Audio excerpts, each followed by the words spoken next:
उसके बाद में क्वेश्चन नंबर थर्ड पे चलते हैं। क्वेश्चन नंबर थर्ड जो है, find the LCM and HCF of the following integer by applying prime factorisation method. Prime factorisation method बता चुके हैं आपको। यहाँ पे आपको इनका जो है एलसीएम और एचसीएफ दोनों चीजें निकालनी है। एलसीएम निकालना है एंड एचसीएफ निकालना है बाई प्राइम फैक्टर मेथड से। एक एक करके निकालोगे। Prime factor of 12, prime factor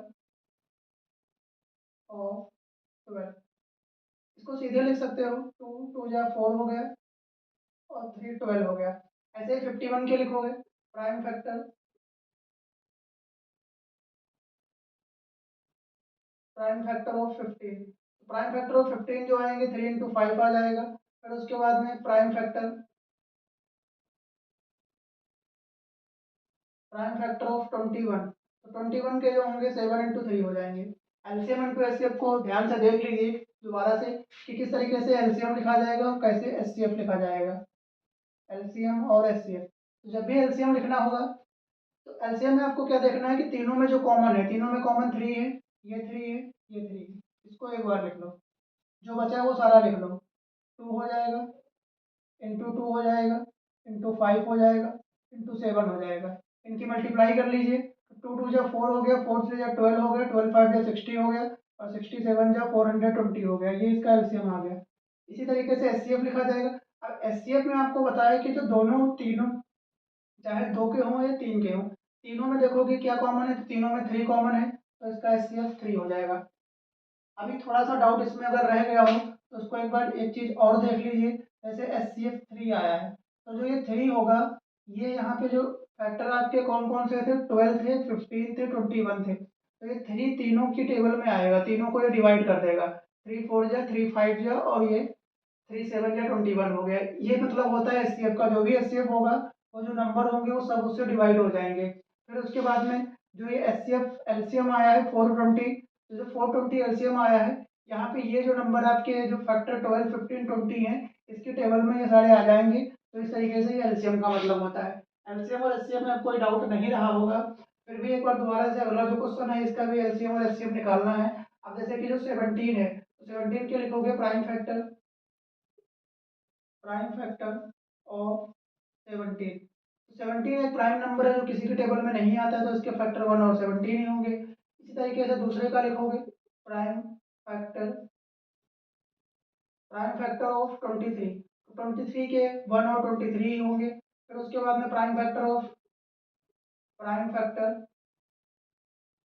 29। 29 भी एक प्राइम नंबर है जो कि 23 होगा। फिर उसके बाद में अब इनका एलसीएम लिखना है, तो एलसीएम और दूसरा एचसीएफ।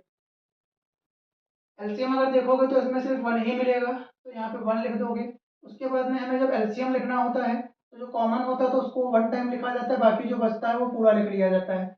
इनकी यहाँ पे मल्टीप्लाई कर लोगे और आपको एलसीएम मिल जाएगा। तो ये हो गया प्राइम फैक्टर मेथड से एलसीएम और एचसीएफ को निकालना। फिर उसके बाद में क्वेश्चन नंबर 4 देखते हैं। 4 है गिवन दैट एचसीएफ, ये एचसीएफ इतना दे दिया है इसमें, फाइंड द एलसीएम, और आपको एलसीएम निकालना है। तो इसमें जो फॉर्मूला बताया था पहले उसको एक बार फिर से रिवाइज कर लीजिए। LCM into HCF equal to product of two number. यहाँ पे हम बिल्कुल भी बेसिक से चलेंगे। कोई भी चीज जो भी होगी उसको बिल्कुल बेसिक से बताएंगे। जिसको आता हो ठीक है, नहीं आता हो तो वो सीख सकता है। तो प्रोडक्ट ऑफ टू नंबर, छोटी से छोटी चीज बताते हुए चलेंगे। कोई भी कॉन्सेप्ट वीक नहीं हो सकता है।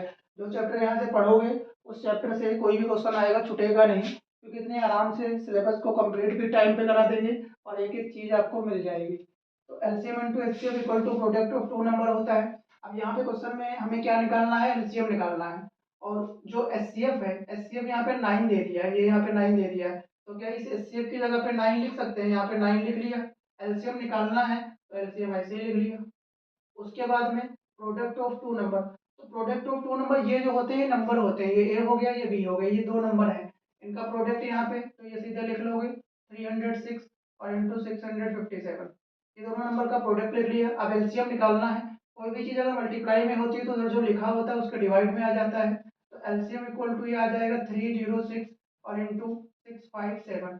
अब इसको जो है 9 से डिवाइड कर लो। तो 9 से अगर डिवाइड करोगे तो इसमें अगर ये 306 को डिवाइड करते हो।